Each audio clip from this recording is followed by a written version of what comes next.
25 तारीख शनिवार की एकादशी है। उस दिन षटतिला एकादशी का योग बन रहा है और बृहस्पति से दृष्ट होकर चंद्रमा जिस प्रकार से बैठे हुए हैं आपके जिस भाव में, वो आपके लिए बड़ा अच्छा योग बनाते दिखाई दे रहे हैं।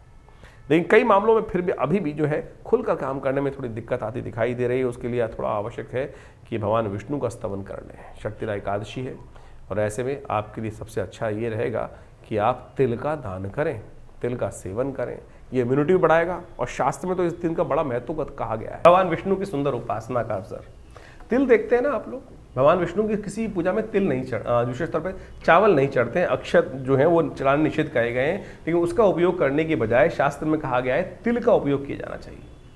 और पुराणों के अनुसार से तिल की उत्पत्ति भगवान विष्णु के त्वचा से ही हुई है और ये जो विशेष तौर पर तिल जो है समस्त प्रकार की आरोग्यता को प्रदान करने वाला है।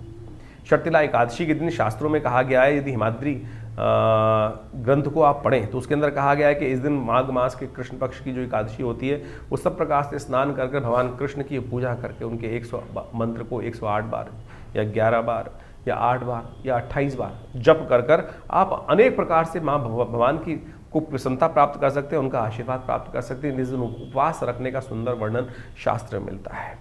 कहा जाता है कि इस दिन भगवान विष्णु का जो पुरुष सूक्त के द्वारा पाठ करते हैं, ओम सहस्रसी रेखा पूर्वका सहस्राक्ष सहस्रपात सभोमि ग्वं सर्वतत्त्वात्र तिष्ठत सांगुलम मा पूर्वकाय वेद ग्वं सर्वं यद्भूतं यच भाव्यं मा उतामृतत्वशेषानो जदन्ने नातिरोहति।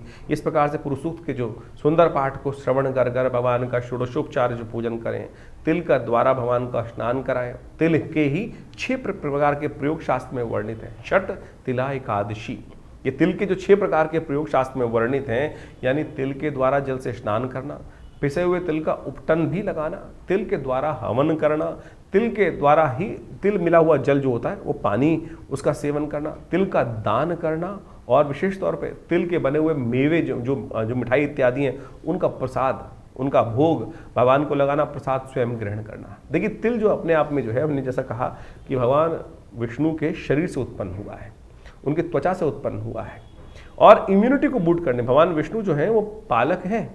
और हमारे यहाँ शास्त्र के अनुसार से कहा जाता है कि तिल के अंदर इतने औषधीय गुण संयुक्त हैं कि वो चाहे आपकी कैल्शियम की डेफिशिएंसी हो, चाहे वो आपके शरीर के अंदर हड्डियों की बहुत सारी जो कमजोरी आ गई हो, चाहे वो वायु विकार बढ़ गया हो, चाहे वो पेट की एसिडिटी हो गई हो, चाहे वो रक्त विकार हो आपके लिए। बहुत सारी लेडीज़ के अंदर जब देखें हीमोग्लोबिन कम हो जाता है, ऐसे में तिल का उपयोग यदि इसमें किया जाए तो वो आपकी इम्यूनिटी को जबरदस्त तरीके से, हीमोग्लोबिन लेवल को अद्भुत रूप से ठीक कर देता है।